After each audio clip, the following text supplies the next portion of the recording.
Les deux principaux syndicats de la compagnie EasyJet protestent contre une baisse des primes accordées aux salariés. Une baisse qui est due à un nouveau mode de calcul. La direction prend désormais en compte le taux de satisfaction des passagers. Alors la fiche de paye doit-elle dépendre de l'avis des clients ? C'est la question qui fâche ce matin sur Europe 1. Question pour vous en direct, Laetitia Ouleto. Bonjour. Bonjour. Merci d'être avec nous ce matin sur Europe 1. Vous êtes chef de cabine Oui, c'est bien chez ça. EasyJet et délégué syndical UNAC, qui est donc l'un des deux syndicats qui appelle à la grève. Est-ce que finalement, ça n'est pas logique que les primes que vous touchez soient liées au taux de satisfaction des passagers ? Si vous faites bien votre boulot, il y a des primes à la fin. Non, c'est-à-dire que ces primes-là doivent être cadrées dans un accord d'intéressement à ce moment-là. Et le problème avec EasyJet, c'est que tout est fait, ou en tout cas en majorité, de manière unilatérale. Et suite à l'année qu'on a passée, qui est particulièrement difficile, qui a été particulièrement difficile, avec des instabilités de planning, une flexibilité qu'on nous demande de plus en plus grandissante, des rythmes de travail qui augmentent également, c'est un petit peu trop. Donc- Et là, on est en colère. Donc vous considérez que finalement, vous n'avez pas les moyens de satisfaire les clients ? Non, on ne nous donne pas les moyens. Déjà, la satisfaction client est aussi basée sur le personnel au sol, c'est-à-dire les questions posées aux passagers. Et il faut savoir que les passagers, le personnel au sol, ce sont des sous-traitants.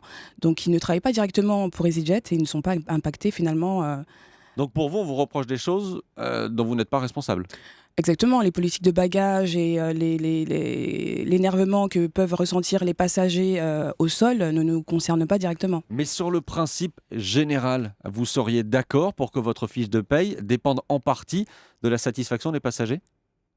Ah non, là, ça se discute. C'est-à-dire il faut s'asseoir pour négocier. On a un problème avec EasyJet là-dessus, c'est que tout se fait à Londres et que les responsables, le management local a très peu de marge de manœuvre. Mais sans parler de ça, simplement sur le principe, vous excluez complètement ça. Mais je vois... Non, oui, tout à fait. Pourquoi ? Eh bien, parce qu'on est payé par rapport au vol qu'on fait et à la marge, à la masse de travail que ça nécessite, à la fatigue que ça peut occasionner, enfin ce genre de choses. Vous parliez de problèmes de planning. Les cadences sont toujours infernales chez EasyJet ? Oui, on a remarqué une augmentation flagrante ces derniers temps. Donc oui, des plannings qui changent constamment, jusqu'à une vingtaine de plannings, de changements par mois, ce qui est énorme. Impossible d'avoir une vie familiale. Et voilà. Ce conflit ne pouvait pas se régler autrement que par la grève. Le dialogue social est impossible chez EasyJet ? Il est quasi impossible, très difficile, parce qu'on se heurte à un mur incessamment. C'est un non dogmatique à tout ce qu'on demande. Donc, avant d'arriver à cette grève, il y a eu une veille sociale activée, il y a eu des réunions de conciliation, pseudo-réunions pour le coup, puisque la compagnie est venue sans volonté réelle de négocier. On nous a juste expliqué comment était fixé le bonus et point. Donc, Vous disiez que tout se passe à Londres. Les syndicats français, ils sont vus comment chez EasyJet ? chez EasyJet, ils sont vus comme des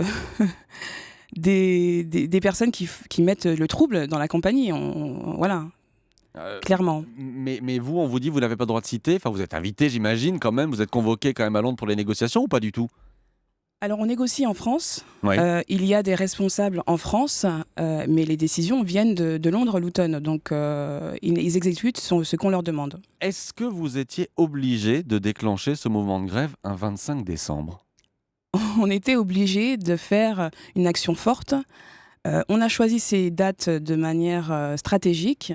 Premièrement, pour limiter aussi l'impact sur les passagers, parce que le but, c'est vraiment de montrer notre mécontentement à la compagnie. Donc, le 25 décembre, effectivement, il n'y a pas de vol initialement. Il y a quand même des PNC qui sont d'astreinte. PNC ? Personnel navigants commerciaux, donc hôtesse de l'air Ouais. et steward. Et donc, qui peuvent être amenés à couvrir des perturbations éventuelles.